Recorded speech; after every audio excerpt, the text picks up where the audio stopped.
U.S. dollar index will just snap back a little bit. I looked at it a few minutes ago when it was on the lows. It was down at 80.62. It just snapped back to 80.71, down 23. But we are continuing to make new lows on the U.S. dollar. And if things are as rosy as everybody thinks, why is the dollar going down instead of going up? Now, the stock market, still holding on to a 50-point gain now. The Nasdaq's up almost 10 points. Again, all this, I think, has to do with the enthusiasm that was brought about by the retail sales numbers. But this number is bogus.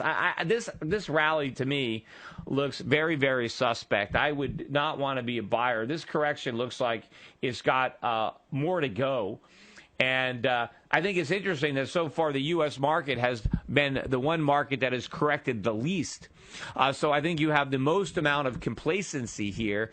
People are not worried at all. I mean, if you watch on the news, none of the bulls seem to be worried by this correction, which means it's not big enough.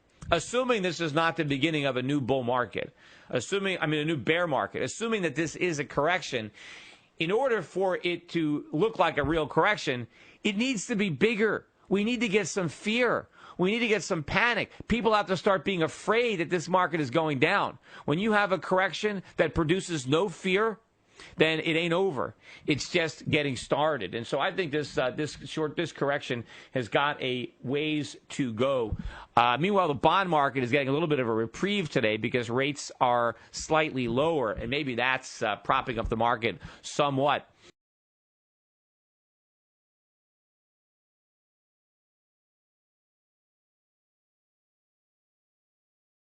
Gold had the same status as baseball cards and stamps.